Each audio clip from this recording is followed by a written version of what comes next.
તો આજે આપણે જોવાનું છે વિદ્યુત ભારોના તંત્રની સ્થિતિ ઉર્જા વિશે, બરોબર ને? વિદ્યુત સ્થિતિમાન વિશે છે ને આપણે ભણી ચૂક્યા છીએ.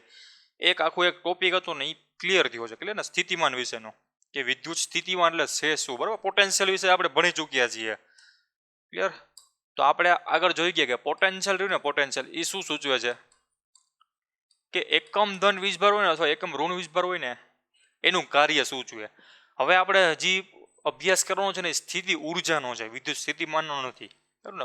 ઉર્જા એટલે શું થાય કે ટોટલ કોઈ ક્યુ વીજભાર રહેલો હોય, એકમ ધન વીજભાર ને એકમની વાત હવે ભૂલી જવાની, બરાબર. હવે ક્યુ વીજભાર આપેલો, તમને કોઈ પ્રેક્ટિકલી એક્ઝામ્પલ આપેલું હોય કે તમારા કોઈ બાહ્ય ક્ષેત્રમાં વીજભાર રાખવામાં આવે કે જેનું મૂલ્ય કંઈક હશે એક એકમ સિવાયનું, એના દ્વારા અથવા તો એના ઉપર કેટલું કાર્ય થશે ને એનું આપણે ચર્ચા કરવાની છે, બરાબર. એટલે અહીંયા પોટેન્શિયલ ગુણ્યા હું ક્યુ કરી નાખીશ મને, એટલે ઉર્જા મળશે કે નહીં યુ જેટલી, કે આપણે આગળ ડિસ્કસ કરી ચૂક્યા છીએ, ક્લિયર ને? તો આનો આપણે અભ્યાસ કરવાનો છે. તો એક એક્ઝામ્પલ લઈ લઈએ કે આપણી પાસે બે વીજભારોને લઈ આવવા છે. આ સિમ્પલ અવકાશ હતું, બરાબર, ખાલી અવકાશ જ હતું. આમાં એકય પ્રકારનું વિદ્યુત ક્ષેત્ર નહોતું, બહારનું વિદ્યુત ક્ષેત્ર. એટલે સ્થિતિ ઉર્જાનો અભ્યાસ કરો ને એ બે પ્રકારમાં થશે, એક બાહ્ય ક્ષેત્ર ન હોય ત્યારે અને એક બાહ્ય ક્ષેત્ર હોય ત્યારે. કેવી રીતે? કે આખા તંત્રને, વિદ્યુત ભારના તંત્રને, કે એમાં ગમે તેટલા વીજભાર હોય, તમારે ગમે તેટલા લઈ આવવો હોય, બરાબર, ગમે તેટલા મૂલ્યના હોય અને ગમે તેટલા પોલારિટી વાળા હોય, પ્લસ હોય માઇનસ હોય, એ ગમે તેટલા વીજભારને તમારે કોઈ ચોક્કસ બિંદુએ લઈ જવા માટે કરવું પડતું કાર્ય. તો એના બે પ્રકાર પડશે. પેલું કયું કે બધા જ વીજભારને કોઈ બાહ્ય ક્ષેત્ર ન હોય એવા વિસ્તારમાં લઈ આવવો હોય તો સૂત્ર મેળવવાનું. અને બીજું શું છે કે એવા બધા જ વીજભારને બાહ્ય ક્ષેત્ર હોય અને એવા વિભાગમાં, એવા પોઈન્ટ ઉપર સમાન અંતરે લઈ જવા હોય, બરાબર ને? તો એક સિમ્પલ તમને ક્લિયર કરી નાખું કે એક આ બિંદુ હતું, બરાબર, આપણું સંદર્ભ બિંદુ સી હતું, ત્યાંથી આનું અંતર હતું આર. કોઈ પણ એક અથવા તો એકથી વધુ વીજભારને આ બિંદુ ઉપર લઈ જવા હોય અથવા તો અલગ અલગ બિંદુ ઉપર લઈ જવા હોય. દાખલા તરીકે મારી પાસે Q1 નામનો વીજભાર હતો ને અનંત અંતરેથી અહીંયા બેસાડી દીધો, પછી Q2 નામનો વીજભાર હતો એને અહીંયા બેસાડ્યો, બરોબર ને? Q3 હતો એની પાછો અહીંયા બાજુમાં જ બેસાડ્યો, દાખલા તરીકે. Q4 હતો એને અહીંયા બેસાડ્યો, એવી રીતે એક માઇનસ હતો એને અહીંયા બેસાડ્યો, -Q5, બરોબર ને? અનંત ગમે તેટલાને અહીંયા બેસાડવા છે. તો ટોટલ મારે કેટલું કાર્ય કરવું પડશે એનું આપણે સૂત્ર મેળવવાનું છે ને. બીજું શું છે કે તમારી પાસે ઓલરેડી વિદ્યુત ક્ષેત્ર છે જ, આ તમારું સંદર્ભ અહીંયા હતું અને એટલા જ અંતરે, બરોબર ને, એટલું જ અંતર માની લો કે અહીંયા હતું અને આવી રીતે બેસાડવું હોય બધાને, આ જે ઝુમખુર્યું એને અહીંયા બેસાડવું હોય તો મારે કેટલું ઉર્જાની જરૂર પડશે એનો આપણે અભ્યાસ કરવાનો છે, બરાબર. પહેલો પાર્ટ આપણે આ લેશી, પછી આવડો આ પાર્ટ લેશી, બરાબર ને? તો જ્યારે વિદ્યુત ક્ષેત્ર ન હોય ત્યારે, બાહ્ય ક્ષેત્ર ન હોય ત્યારે, ક્લિયર ને? તો આપણે ખાલી સિમ્પલ કેસથી ચાલુ કરશું કે બે વીજભારને બેસાડવા છે, બે ધન વીજભારને બેસાડવા છે કે જેના કંઈક મૂલ્ય છે, બરાબર ને? તો આપણું આ સંદર્ભ બિંદુ O હતું અને Q1 નામનો વીજભાર રહ્યો ને પેલો, +Q1, એને અહીંયા બેસાડવો છે P બિંદુએ, કે જેનું અહીંથી અંતર છે RP, ક્લિયર ને? અહીંથી એનું અંતર મેં RP કહી દીધું. અને બીજો જે વીજભાર રહ્યો ને, બીજો Q2 નામનો વીજભાર, બરાબર ને? અહીંયા અથવા તો આપણે P ની જગ્યાએ આપણે 1 કરી નાખીએ એટલે સરળતા રહેશે, બરાબર? અહીંયા 1 કરી લઈએ કે એક બિંદુ, એક એકમ નામનો, બરાબર, એક નંબર દઈ દઈએ. અને જે Q2 નામનો વીજભાર હોય ને એને નંબર અહીંયા બેસાડવો છે ક્યાંક, ક્લિયર ને? અને અહીંથી એનું અંતર કંઈક આપેલું છે R2, ક્લિયર ને? તો આ ખાલી અવકાશમાં કાંઈ પેલું હતું જ નહીં. તો સિમ્પલી મારે Q1 ને કોઈ પણ અનંત અંતરથી અહીંયા બેસાડવું હોય તો મારે કાર્ય કેટલું કરવું પડશે? 0. શું કામે? કારણ કે મને અવરોધ બળ દેવાવાળું કંઈ છે જ નહીં. સંદર્ભ એટલે શું થાય કે 0 0 યામ પદ્ધતિ નહીં. તો આપણે તમે ઓબ્ઝર્વ કરી રહ્યા એ છે, ત્યાં વીજભાર નથી, ખાલી તમે જોઈ રહ્યા છો આ ઘટનાને, એ સંદર્ભ છે, બરાબર ને? તો આને આપણે પહેલાં ભૂસી નાખીએ, ક્લિયર ને? આ બધી વસ્તુ ભૂસી નાખીએ. હતું શું? ખાલી અવકાશ હતો, તમે અહીંયા બેસી ગયા, ક્લિયર ને? બીજી વસ્તુ શું કરી? તમે અનંત અંતરેથી Q1 વીજભારને લઈ આવ્યા, +Q1 વીજભારને, બરાબર ને? એટલે ખાલી હું Q1 કહીશ કે જ્યાંથી તમારાથી અંતર હતું R1. તો આના માટે તમારે વર્કની કેટલી જરૂર પડે? તો કે વર્ક W1 ની જરૂર પડી. કેના જેટલી થશે? વર્કનું મૂલ્ય કેટલું થશે? ક્લિયર ને? તો કે Q1 એને ગુણ્યા આ બિંદુ ઉપર કેટલો વિદ્યુત સ્થિતિમાન, કારણ કે આપણે આગળ જોઈ ગયા ને, કારણ કે વિદ્યુત સ્થિતિમાન હોય સિમ્પલ, એ વોલ્ટેજ તરીકે દેખાડતું હોય. જ્યારે વિદ્યુત સ્થિતિમાન ઉર્જા કોના તરીકે દેખાડે તો કે વોલ્ટેજ ગુણ્યા જે તે વીજભારનું મૂલ્ય, બરોબર ને. તો આ બિંદુ ઉપર વિદ્યુત સ્થિતિમાન કેવો હોય છે હાલમાં? પહેલા તો 0, કારણ કે બીજું કાંઈ હતું જ નહીં એના સિવાય, બરોબર ને. એટલે 0 તો ઇઝ ઇક્વલ ટુ 0. એનો મતલબ એમ કે Q1 ને મારા ખાલી શૂન્ય અવકાશમાં ઇન્ફિનિટી અંતરથી કોઈ બિંદુએ લઈ જવો હોય તો મારે વર્ક ડન 0 કરવું પડે. તો એનામાં ઉર્જા હતી અથવા તો એનામાં સ્ટોર થતી એનર્જી કેટલી હશે? 0, બરોબર ને. W1 એટલે તો U1 હતું ને, તો U1 બરાબર 0 મળ્યું મને. ક્લિયર ને. હવે ઇન્ફિનિટી અંદરથી જ Q2 નામના વીજભારને આ બિંદુએ મારે લઈ જવો છે, બરોબર ને. આ પોઈન્ટ ઉપર લઈ જવો છે, જેથી સંદર્ભ બિંદુથી તમારાથી અંતર હતું R2. ક્લિયર ને. તો જોવો જોઈએ હવે આ પોતાનું ક્ષેત્ર અહીંયા રસ્તો હશે કે નહીં? પહેલા શૂન્ય અવકાશ હતો, પરંતુ હવે શૂન્ય અવકાશમાં આ ભાઈ બેસી ગયા એટલે પોતાનું કંઈક ક્ષેત્ર આમાંથી બહાર કાઢતો હોય છે ને, આવી રીતે આમાં. ક્લિયર ને. તો એનો અર્થ એવો થયો કે આ ક્ષેત્ર બહાર કાઢે છે તો પોટેન્શિયલ બહાર કાઢતો હોય છે, બરોબર ને. ઉર્જા પણ બહાર નીકળતી હશે. તો Q2 વીજભારને અનંત અંતરેથી અહીંયા લઈ આવવો હોય તો મારે આના વિરુદ્ધ કાર્ય કરવું પડશે ને, બરોબર ને. કારણ કે આ બિંદુ રહ્યો એ Q2 વીજભારને ધક્કો મારતો હશે, આપણે એને આમ લઈ આવવો છે તો કંઈક કાર્ય કરવું પડશે. તો કંઈક હકીકતમાં એમાં સ્થિતિ ઉર્જા સ્ટોર થશે. તો આના માટે કાર્ય 0 નહીં આવે. ક્લિયર ને. તો આના માટે કાર્ય કેટલું આવશે તો કે આ બિંદુ પાસે કેટલો સ્થિતિમાન રહેલો હોય ને એને ગુણ્યા હું Q2 કરી નાખીશ ને એટલે મને કાર્ય મળી જશે. તો આ બિંદુ પાસે સ્થિતિમાન કેના જેટલો હશે તો કે આ બિંદુ નો સ્થિતિમાન મળશે કે નહીં, કારણ કે બીજા તો માટે 0 છે, અવકાશ શૂન્ય અવકાશ છે, આના સિવાય કોઈ છે નહીં. તો આ સ્થિતિમાન ખાલી Q1 નામના વીજભારને લીધે જ અહીંયા મળશે આપણને. ક્લિયર ને.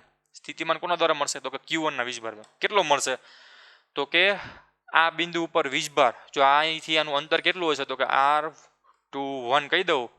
આ બેનું અંતરને શું કહી દઉં કે R2 - R1 એટલે R21. ક્લિયર ને. અથવા તો R12 તમારે જે મજા આવે, કારણ કે આપણે મૂલ્ય લેવાનું છે, બરોબર ને. કારણ કે મૂલ્ય લઈએ તો આપણે R21 બરાબર R12 મૂકી શકીએ છીએ. દિશા લેતા હોય તો આપણે માઇનસ મૂકવું પડે, પણ આપણે ખાલી મૂલ્ય લીધેલું છે તો સિમ્પલી તમે R લખો તો પણ ચાલશે. ક્લિયર ને. અહીંથી આનું આપણે મૂલ્ય લેવાનું છે. ક્લિયર. તો Q1 થી આ બિંદુ વચ્ચેનું અંતર હતું R12. તો આના પોટેન્શિયલ આ બિંદુ પર કેટલું આવશે તો કે V1, બરાબર ને. 1 ને કારણે હું એટલે 1 લખો પડે પોટેન્શિયલ ઇઝ ઇક્વલ ટુ કે Q કોના દ્વારા પોટેન્શિયલ મેળવવો છે તો કે Q1 દ્વારા. અહીંયા Q1 આવશે. કેટલું અંતર તો કે R12, બરાબર ને. તો કોઈ પણ વીજભારને આ બિંદુ પર લઈ જવો હોય છે ને તો સ્થિતિમાન હંમેશા આટલો જ રહેશે, કારણ કે આપણે આગળ જોઈ ગયા કે સ્થિતિમાન રહ્યું અંતિમ અને પ્રારંભિક સ્થાન ઉપર આધાર રાખે, પાથ ઉપર નહીં, બરોબર ને. તો Q2 વીજભારને તમે આવી રીતે સીધો લઈ આવો તો પણ ભલે, આવી રીતે વાકડિયા ચુકોડિયા કરીને લઈ આવો આવી રીતે તો પણ ભલે, બરોબર ને. આવી રીતે આમ પાછો ફરીને આમ ઘુમાડીને લઈ આવો તો પણ ભલે. પોટેન્શિયલ આ બિંદુ પાસે આટલો રહે. ક્લિયર ને. તો એનો અર્થ એવો થયો કે હવે પોટેન્શિયલ તો આપણને મળી ગયો, સ્થિતિ ઉર્જા કેવી રીતે મળશે તો કે એના પર થયેલા કાર્ય જેટલું. તો W2 બરાબર શું થાય? કાર્ય કોના ઉપર થાય છે તો કે Q2 ઉપર. કોના દ્વારા થાય છે તો કે આના દ્વારા. તો આના દ્વારા કેટલું કાર્ય થાય છે એકમ વીજભાર ઉપર તો કે આટલું. તો Q2 વીજભાર ઉપર કેટલું થાય? ધન વીજભાર, એકમ ધન વીજભાર ઉપર થતું કાર્ય આટલું હોય તો Q2 વીજભાર ઉપર કાર્ય થતું કેટલું થાય તો કે આને ગુણ્યા ત્રિરાશિ, બરોબર ને. તો Q2 ગુણ્યા કે Q1 એના છેદમાં R12 શું મળ્યું કે Q1 Q2 ના છેદમાં R12. તો આખું તંત્ર બની ગયું કે નહીં? આખે તો આખા તંત્રની સ્થિતિ ઉર્જા કેટલી થાય? ક્લિયર ને. તો તંત્રની સ્થિતિ ઉર્જા મેળવવી હોય તો આને U2 બરાબર આને કહી દઉં ને તો W બરાબર U હતું. ક્લિયર ને. તો આનો આપણે વારંવાર ઉલ્લેખ નહીં કરીએ, સિમ્પલ ખાલી આપણે U1 લખીએ, બરાબર ને. તંત્રની ઉર્જાને U તરીકે દેખાડે. ક્લિયર. તો તંત્રની ટોટલ ઉર્જા U ટોટલ બરાબર ટોટલ વર્ક કેટલું થયું તો કે W1 + W2 અથવા U1 + U2. તો U1 કેના બરાબર? 0 બરાબર. U2 એટલે કે Q1 Q2 બાય R12. તો આ આપણું તંત્રનું સ્થિતિમાન આવી ગયું, બરાબર. કેટલું આવ્યું તો કે UT ઇઝ ઇક્વલ ટુ કે Q1 Q2 R12. ક્લિયર ને. આ આપણું બે વીજભાર, ધન વીજભાર ને એકબીજાથી આટલા અંતર લઈ આવો હોય તો આટલી એમાં સ્થિતિ ઉર્જા સ્ટોરેજ પામી છે. આ શું દેખાડે ખબર છે કે હવે આ બે બિંદુને છે ને આમ પકડી રાખ્યા હોય ને ત્યારનું આ સ્થિતિ ઉર્જા છે. શું છે કે આ જે સ્થિતિ ઉર્જાનું વસ્તુ શું થાય કે આ બેને બેસાડવા માટે મારે કેટલું વર્ક કરવું પડે છે એને સ્થિતિ ઉર્જા કહેવાય ને. તો એનો અર્થ એવો થયો કે મારે દરેક સેકન્ડે મારે આમ પકડી રાખવો પડશે. જેવો મૂકી દઈશ ને એટલે આ બે છૂટા પડી જશે. ક્લિયર ને? તો મારે કેટલી ઉર્જા એને એક સેકન્ડ દીઠ દેવી પડે છે? તો કે આટલી ઉર્જાથી મારે એને પકડી રાખવો પડે આમ, નકર તો આમ છૂટા હોઈ જાય. બરોબર ને? તો જેવા મૂકી દઈશ ને એટલી આપણને આટલી ઉર્જા રિલીઝ થઈ જશે. તો અહીંયા હું વચ્ચે કંઈક સર્કિટ મૂકી દઈશ આ બે બિંદુ વચ્ચે. બરોબર ને? આ બે બિંદુ વચ્ચે શું મૂકી દઈશ? આમ સર્કિટ મૂકી દઈશ અને પછી આમ પકડી દેખાતા મૂકી દઈશ ને એટલે તરત આવી રીતે મને કરંટ મળશે કે નહીં? બરોબર ને? એક પ્રકારે. તો આ વસ્તુ પોસિબલ થાય.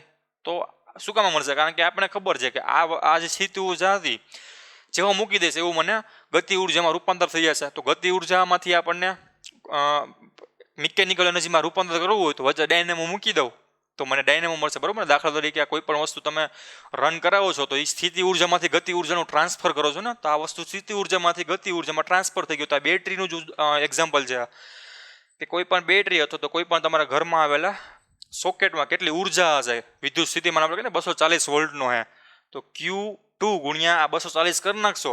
બરોબર ને? કારણ કે 240 એટલે શું થાય? તો કે Q આ જે બિંદુ હતું બરોબર એનું આમ થાય ને 240 વોલ્ટ એટલે થાય શું કે આ જે બિંદુ દ્વારા અહીંયા કેટલું વિદ્યુત સ્થિતિમાન છે? તો કે U બરાબર V1, Q2 ઇન્ટુ V1. તો V1 બરાબર કેટલું છે? 240. Q2 બરાબર શું થાય? તમારા લોડ કે તમને જે ઉપયોગમાં લ્યો છો વસ્તુ લોડ, બરાબર ને? લોડ કહેવાય. કેટલો કરંટ કન્ઝ્યુમ કરે છે? તો અહીંયા આવશે કરંટ એમ્પિયરમાં મોપાય. બરાબર ને? આ બેથી તમને શું મળશે? ઉર્જા મળશે ને, પાવર મળશે. તો એ વોટમાં ગણે ને, વોટ એટલે આપણે યુનિટ થઈ ગયા. તો આ તો એક પ્રેક્ટિકલ એક્ઝામ્પલ ને. આ ઉપયોગ કરવાનો છે આપણે આના પછીના પ્રકરણમાં. બરાબર? આના પછીના ચેપ્ટરમાં. અત્યારે આ એક પ્રકારનું બેઝિક હતું, ફંડામેન્ટલ હતું કે આ શું કહેવા માંગુ છું. સ્થિતિ ઉર્જા એટલે થાય શું હકીકતમાં? સ્થિતિ ઉર્જા એટલે પકડી રાખવા માટે કેટલી ખર્ચાતી ઉર્જા જેવું મૂકી દેશે એટલે મને આ ટોટલ સ્થિતિ ઉર્જાનું ગતિ ઉર્જામાં રૂપાંતર થઈ જશે. અને એ જ ગતિ ઉર્જા જો મારે ઉપયોગ કરવો હશે ને તો મારે આવા ડાયનેમો કે કોઈ પણ વસ્તુ મારે એમાં મૂકવી પડશે, જેથી કરીને મને આવા મિકેનિકલ વસ્તુ મળશે. પંખો ચાલશે, ફ્રીજ ચાલશે, બરાબર ને? મોબાઈલ ચાર્જર ચાલશે, કોઈ પણ ચાલશે. તો એ ગતિ ઉર્જામાં ફેરફાર મળે છે. સ્થિતિ ઉર્જાનો ગતિ ઉર્જામાં ફેરફાર મળે છે, બીજું કાંઈ નહીં. ક્લિયર ને? તો આ વસ્તુ હતી બે વીજભારને નજીક લઈ જવા માટેની. ક્લિયર ને? હવે 3 વીજભાર હોય તો પહેલા એક વીજભાર આવશે, પછી બીજો આવશે, પછી ત્રીજો આવશે. એવું હોય તો એના માટે જોઈ લઈએ. તો આપણું સંદર્ભ હતું આવડું આ અવકાશ હતો. બરાબર ને? આપણે સિમ્પલી બાહ્ય ક્ષેત્ર નથી રાખ્યું. ક્લિયર ને? તો પહેલા વીજભાર માટે કાર્ય હંમેશા 0 હોય. ક્લિયર ને? તો W1 બરાબર 0 થાય. ક્લિયર? અહીંથી આનું અંતર કેટલું હતું? R1 હતું. હવે બીજો વીજભાર આવ્યો એને મારે અહીંયા બેસાડવો હોય તો મારે કેટલું કાર્ય કરાવવું પડશે? તો કે આ બિંદુ દ્વારા અહીંયા કેટલો વિદ્યુત સ્થિતિમાનનો તફાવત ઉત્પન્ન કર્યો છે તો કે V1 જેટલો. બરાબર ને? તો W2 બરાબર કેટલું થશે? તો કે Q2 ઇન્ટુ V1 જેટલો. બરાબર ને? અહીંયા મેં Q2 બેસાડી દીધો. તો એના માટે મારે વર્ક ડન આટલું કરવું પડ્યું. હવે મારે પાછો ત્રીજો જે એક વીજભાર લઈ આવ્યો છો જેને અહીંયા બેસાડવો છે મારે. ક્લિયર ને? તો હવે ઇન્ફિનિટી અંદરથી આપણે અહીંયા બેસાડવું હોય તો મારે હવે આ બે ઓપોઝ કરશે ને. તો આ બિંદુ પાસે વિદ્યુત સ્થિતિમાન ટોટલ કેટલું હશે? તો કે આનું પ્લસ આનું. સમજાય ને? તો W3 બરાબર કેટલું થશે? તો કે કયા વીજભારને લઈ આવો છો? તો કે Q3 નામના વીજભારને. કેટલી વસ્તુ અડચણ રૂપ છે? તો કે આનું પોટેન્શિયલ અડચણ રૂપ છે અને આનો પોટેન્શિયલ અડચણ રૂપ છે. બેનો સરવાળો કરી નાખો એટલે ટોટલ મળશે તો કે V1 પ્લસ V2. ક્લિયર? અહીંયા આપણો Q3 બેસી ગયો. તો આ ત્રણેયને મારે પકડી રાખવા પડે આવી રીતે. જેવા મૂકી દેશે એટલી મને આટલી ઉર્જા મળશે. તો ટોટલ ઉર્જા કેટલી થાય? તો કે U બરાબર જેટલું કાર્ય કરેલું એટલી. તો કે Q2 into V1 plus આવડ્યા total. આ તો 0 હે ને, આપણે આ નથી ગણી. શું કામ? કારણ કે 0 હે. આ બેનો સરવાળો થશે simply Q3 into V1 plus Q3 into V2. Clear ને? ઇઝ ઇક્વલ ટુ શું થશે? Q2 V1 એટલે શું થશે? કે Q1 એના છેદમાં આ બે વચ્ચેનું અંતર જેને મેં કહી દીધું R12. ક્લિયર ને? પ્લસ Q3 V1 એટલે અહીંયા ઉપર. તો અહીંથી અહીંનું અંતર આવશે. હવે તો અહીંથી આના અંતરને કહી દીધું R13. બરોબર ને? R13 કે Q1 ના છેદમાં R13 પ્લસ Q3 V2 એટલે આના દ્વારા કેટલો પોટેન્શિયલ હતો આને કહી દીધું મેં R23. બરોબર ને? લખી નાખું આ વસ્તુને કહી દીધી છે મેં R12, આ વસ્તુને મેં કહી દીધી છે R23 અને અહીંથી આ વસ્તુને કહી દીધી છે R13. જેટલા તમને દેખાય ને એટલા બધાનો સરવાળો કરી નાખવાનો, સિમ્પલી ભાષામાં કહીને તો બરાબર ને, કે Q2 ના છેદમાં R23. ક્લિયર? આ આપણી પાસે ઉર્જા આવી. હવે આમાંથી થોડુંક આપણે મોડિફિકેશન કરી નાખીએ બરાબર, થોડુંક સારું લાગે ઇક્વેશન. તો કે કેટલા કોમન બહાર નીકળી શકે એમ છે? કોમન ક્યુ બહાર નીકળશે, ખાલી કે બહાર નીકળશે ને કોમન, કારણ કે આમાં Q1 Q2 છે બરાબર ને, ખાલી કે બહાર નીકળશે કોમન. ગુણાકારમાં શું વધશે? Q1 Q2 ના છેદમાં R12 પ્લસ Q1 Q3 ના છેદમાં R13 પ્લસ Q2 Q3 ના છેદમાં R23. બરાબર ને, આ આપણું 3 ઉર્જા માટેનું સૂત્ર એવું બરાબર ને, 3 વીજભાર દ્વારા ઉત્પન્ન થતી ટોટલ ઉર્જા આના જેટલી હોય, કે જે એકમ શું થશે? જૂલ. બરાબર, ઉર્જાનો એકમ જૂલમાં હોય, કોઈ પણ ઉર્જા હોય. ક્લિયર ને? સ્થિતિમાન હોય તો વોલ્ટેજ હોય. ક્લિયર ને? તો જૂલનો એકમને આપણે સ્થિતિમાનમાં ફેરવવું હોય તો શું કરવું પડે? તો કે વોલ્ટ ઇન્ટુ કુલમ. બરાબર ને, એ તમારે હવે યાદ રાખવાનું છે કે કેવી રીતે વોલ્ટ ઇન્ટુ કુલમ આવશે. ક્લિયર ને? તો આનો જૂલનો એકમ શું થાય? Volt into coulomb. ક્લિયર? હવે આ શું છે જોવો જી, આને આપણે 3 હોય તો હવે અનંત હોય તો અથવા તો n જેટલા વીજભાર હોય તો એના માટે આપણે સરવાળા સ્વરૂપે લખી શકીએ કે નહીં, કે k સમેશન i, બરાબર ને, 1 2 હે, 1 3 હે, 2 3 હે, તો એના મતલબ કે મ્યુચ્યુઅલમાં ભેગા થાય ને. મ્યુચ્યુઅલ એટલે શું થાય? કે બે ના પેરમાં ભેગા થાય, માળખામાં ભેગા થાય. ક્લિયર ને? તો આનો આપણે સરવાળા સ્વરૂપે લખવું હોય તો કેવી રીતે લખી શકશી? તો કે અહીંયા શું આવશે? QI અને QJ, બરાબર, અલગ અલગ છે એટલા માટે મેં અલગ અલગ સિમ્બોલ લીધા. એના છેદમાં જ્યાં હોય એ છેદમાં આવે છે, તો કે RI છે. બરાબર ને, RI છે. જ્યાં I બરાબર ક્યાંથી ચાલુ થાય છે? તો કે 1 થી. તો કે I બરાબર 1 અને J બરાબર ક્યાંથી ચાલુ થાય? તો કે 2 થી. J બરાબર 2. ક્યાંથી ક્યાં સુધીનું? તો કે n વીજભાર છે તો n સુધી જાય.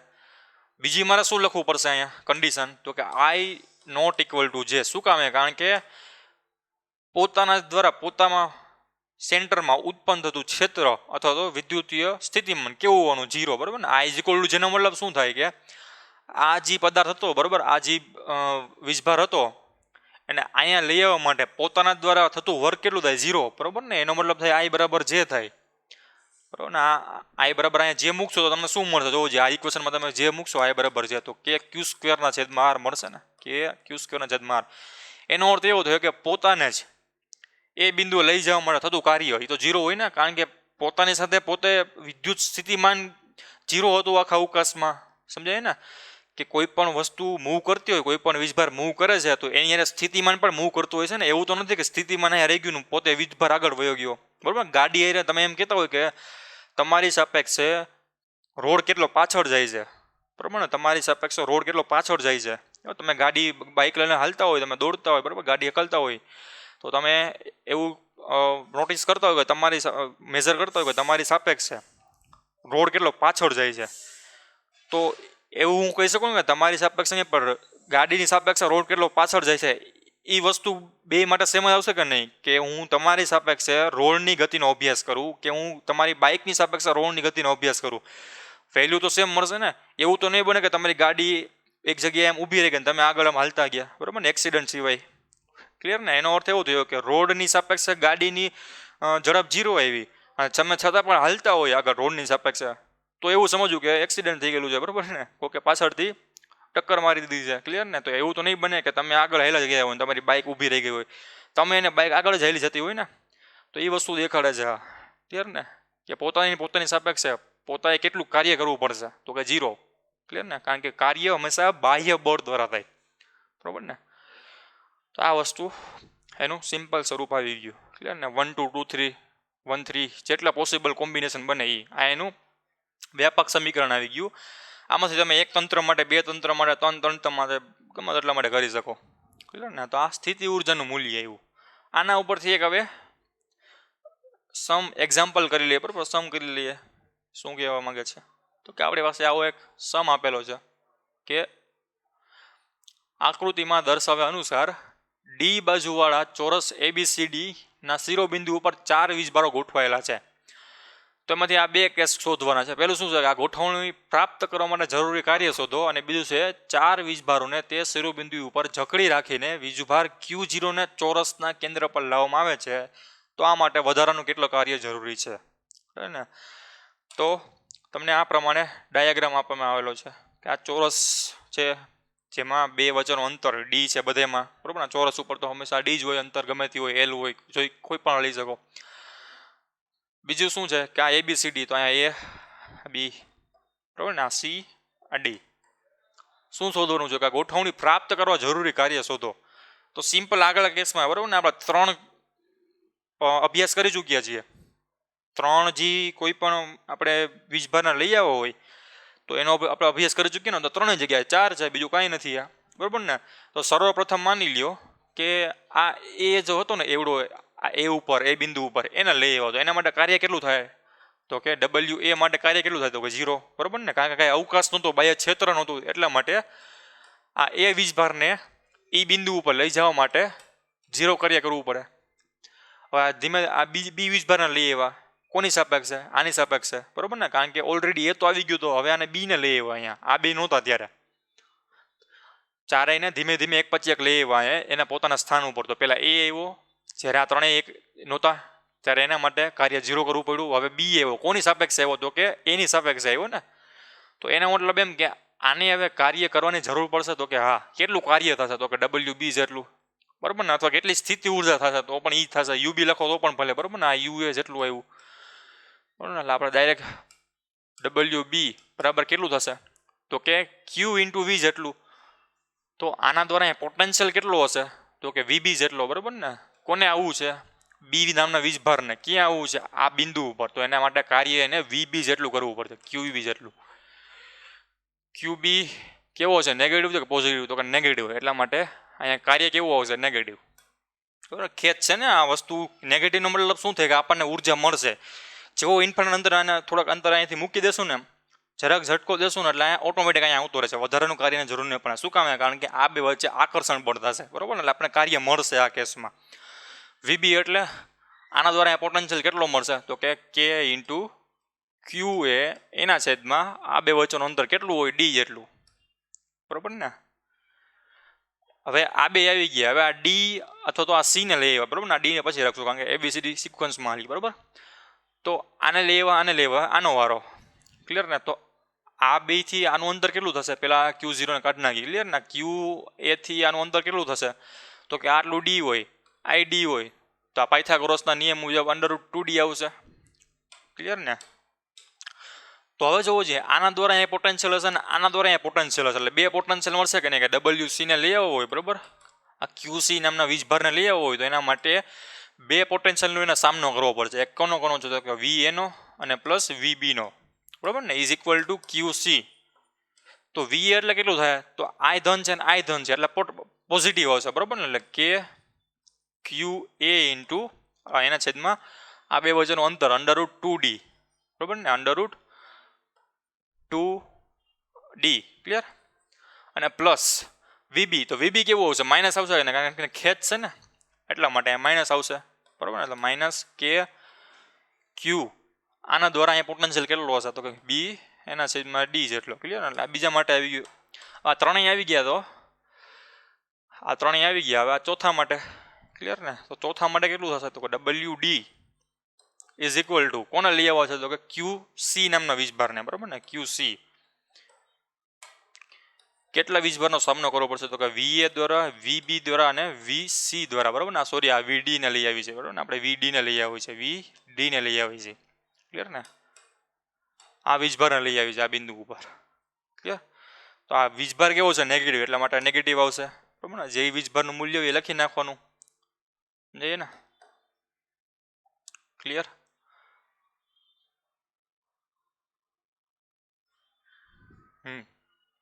હા. તો QD × VA થશે કે નહીં? તો કે QD VA એટલે કે QA એના છેદમાં અહીંથી આનું અંતર તો કે D minus QD into VB, તો QD VB એટલે અહીંથી એનું અંતર, તો અહીંયા √2D જેટલું થશે, બરોબર. એટલે માઇનસ માઇનસ પ્લસ થઈ જશે કે નહીં? શું કામે? કારણ કે એક તો આને રિપલ્સ કરતો હશે એટલે ધન કાર્ય કરવું પડશે, અથવા તો મેથેમેટિકલી કરશો તો પણ સાચું જ આવશે. QD ઇન્ટુ K, QB કેવો છે? માઇનસ, એટલા માટે અહીંયા લખવાનું માઇનસ QB, બરાબર. તો પણ પ્લસ થઈ જશે. ક્લિયર ને? તમે જે તમારે ટેકનિક યાદ રાખી હોય. અંતર કેટલું થશે? તો √2D જેટલું, √2D. ક્લિયર ને? પ્લસ VC એટલે સોરી માઇનસ, આગળ માઇનસ છે ને, માઇનસ આવશે ને અહીંયા પ્લસ થઈ જાય, બરાબર. આપણે છેલ્લે લખી નાખશું અહીંયા માઇનસ QD ઇન્ટુ VC, બરાબર ને. આના દ્વારા અહીંયા કેટલો પોટેન્શિયલ હશે? તો કે પ્લસમાં હશે પોટેન્શિયલ, બરાબર ને. કે QC/D. 3 ઇક્વેશન આપણી પાસે ખબર છે, બરાબર ને. 1, 2, 3 ને 4. શું શોધવાનું છે? કાર્ય શોધો, ટોટલ કાર્ય, એટલે ટોટલ સ્થિતિ ઉર્જા શોધવાની, બીજું કાંઈ ના. ટોટલ કાર્ય, એટલે ટોટલ કાર્ય બરાબર આ ટોટલ થઈ ગયું ને, તો W ટોટલ બરાબર WA, WB, WC, WD. Clear ને? WA બરાબર શું આવ્યું? તો કે 0.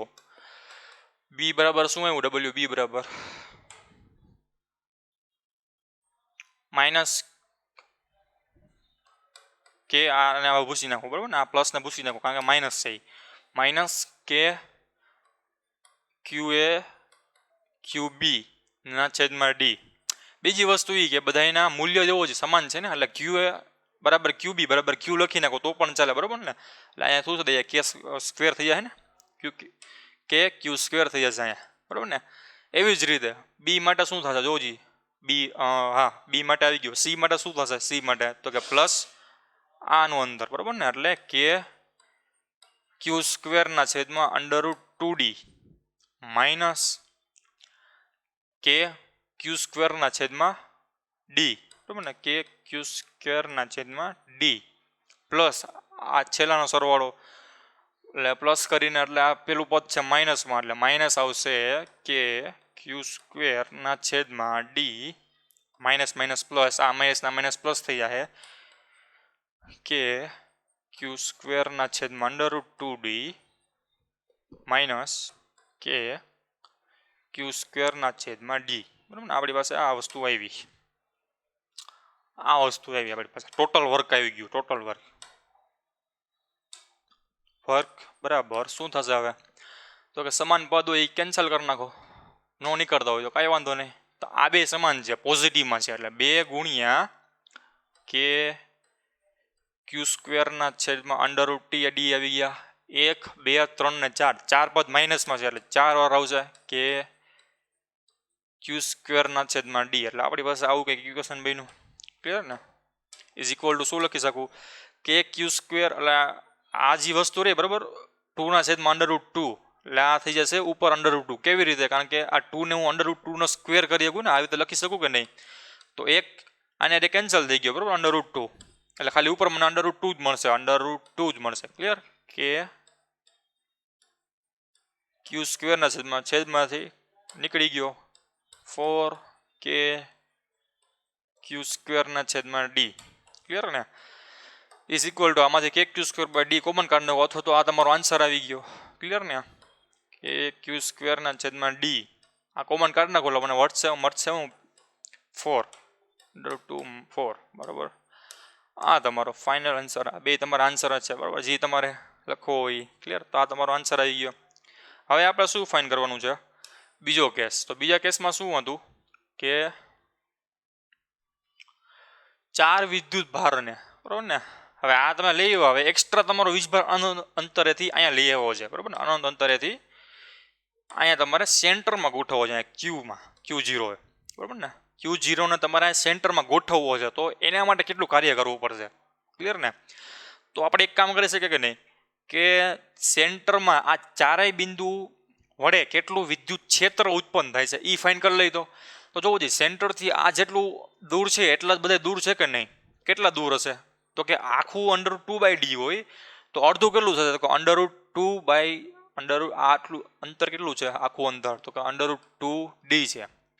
એનું પાછું અડધું કરવું હોય તો 2 થશે ને, એટલા માટે આટલુંમાંથી આટલું અંતર લેવું હોય તો d/√2 આવશે કે નહીં? તો d/√2 આટલું, d/√2 આટલું, d/2 આટલું. તો ઇલેક્ટ્રિક ફિલ્ડની વેલ્યુ શોધવી હોય તો એના માટે શું થશે? ઇલેક્ટ્રિક ફિલ્ડ જોવો જી, તો કે આના માટે ઇલેક્ટ્રિક ફિલ્ડ E બરાબર શું થાય? કે Q/r² થશે કે નહીં? બરોબર ને? તમારે બે પોઝિટિવ છે ને બે નેગેટિવ છે, તો એનો મતલબ એમ કે બે પોઝિટિવ છે તો એ પોઝિટિવ વાળાનું હું E પ્લસ કહી દઉં. ને એ પાછા કેટલા છે? બે. તો 2 ગુણ્યા E પોઝિટિવ થશે આ બિંદુ પાસે, is equal to 2kq r² એટલે કેટલું થાય? d/√2 નો વર્ગ એટલે d² છેદમાં 2 √2 નો વર્ગ 2 થાય ને, એ ઉપર જશે બરોબર ને? અથવા તો આમ નામ રાખો તો પણ ચાલે. નેગેટિવ દ્વારા કેટલું વિદ્યુત ક્ષેત્ર ઉત્પન્ન થશે? તો કે 2e માઇનસ જેટલું is equal to -2k q/d²/2. શું કામ? કારણ કે નેગેટિવ વીજભાર દ્વારા વિદ્યુત ક્ષેત્ર માઇનસ આવે. ક્લિયર ને? હવે ટોટલ વિદ્યુત ક્ષેત્ર કોના દ્વારા જેટલું હોય? તો કે આ ચારેયના સરવાળા જેટલું હોય ને. તો આ પ્લસ આ કરશો એટલે 0 થઈ ગયો. એનો અર્થ એવો થયો કે આ બિંદુ સેન્ટર પાસે વિદ્યુત ક્ષેત્ર 0, તો વર્ક કેટલું કરવું પડશે? 0. શું કામ? કારણ કે વર્કની ફોર્મ્યુલા કેટલી છે? વર્કની ફોર્મ્યુલા તો કે વર્ક બરાબર ઇન્ટિગ્રેશનમાં E.dl. તો તમારું E 0 છે બરોબર, આ ઇલેક્ટ્રિક ફિલ્ડ 0 છે તો W બરાબર 0. એનો અર્થ એવો થયો કે તમારે અનંત અંતરેથી કોઈ પણ વીજભારને અહીંયા લઈ આવવો હોય છે ને, કોઈ પણ વીજભારને, તો તમારે કાર્ય કરવું નહીં પડે. ક્લિયર ને? શું કામે? કારણ કે માની લો કે અમારે અહીંયા હતો, આ મારો વિદ્યુત ભાર છે, એને અહીંથી આમ સેન્ટર અહીંયા લઈ આવવો છે. તો જોવો જી, આ પ્લસ વીજભાર છે ને, આ પ્લસ વીજભાર કે માઇનસ વીજભાર? આપણે પ્લસ વીજભાર ધારી, બે માટે સાચું છે. પ્લસ વીજભાર માટે ધારી તો આ બે દ્વારા આકર્ષણ થશે ને, આને આમ ધકેલતો હશે, એવી જ રીતે આને આમ ધકેલતો હશે બરોબર ને? એટલે આ બે દ્વારા આમ ધકેલવામાં આકર્ષણ થશે, અપાકર્ષણ થશે. આ પોઝિટિવ વીજભાર આને અપાકર્ષશે આવી રીતે. આ નેગેટિવ વીજભાર એટલા જ બળથી આકર્ષશે ને, બરોબર ને? જેથી કરીને જેટલું મને આમ બળ લાગે છે એટલું જ આમ બળ લાગે છે, એટલે મારો વીજભાર અહીંયા સ્થિર થઈ ગયો. ક્લિયર ને? વર્ક ક્યારે કરવું પડે? કે જ્યારે મારા ઉપર પરિણામી બળ લાગતું હોય. તો પરિણામી બળ તો બે બાજુ કેન્સલ થઈ ગયું એટલે 0 થઈ ગયું. અહીંયા લઈ આવીશ તોય પણ 0 બળ, અહીંયા લઈ આવીશ તો પણ 0 બળ. તો બળ 0 તો વર્ક કેવું થાય? 0. કારણ કે વર્ક બરાબર બળ ગુણ્યા અંતર, બળ 0 એટલે વર્ક 0. ક્લિયર ને? કોઈ પણ બિંદુ પાસે મારે લઈ આવવું, અહીંયા સેન્ટર પાસે કોઈ પણ બિંદુ પાસે વર્ક કેવું પડશે? 0. બરોબર ને? એટલા માટે કોઈ પણ વીજભારને અહીંયા લઈ આવવો હોય છે તો એની સ્થિતિ ઉર્જા અહીંયા 0 થઈ જશે અને કાર્ય 0 થશે. બરાબર? વિદ્યુત સ્થિતિમાન કેવું થશે? 0. વિદ્યુત સ્થિતિમાન ગણશો તો પણ 0 જ આવશે. એટલે શું કામે? કારણ કે જેટલું તમારે અંદર ખેંચવું પડે છે, આને આ ખેંચ છે ને, વિદ્યુત ભારના ખેંચ છે એટલું જ આને ધકેલતો હશે. એટલા માટે વિદ્યુત સ્થિતિમાન પણ 0 એટલે કાર્ય 0. ખબર ને? તો આ એક્ઝામ્પલ હતો. તો આજે અહીંયા સુધી રાખીએ. Thank you.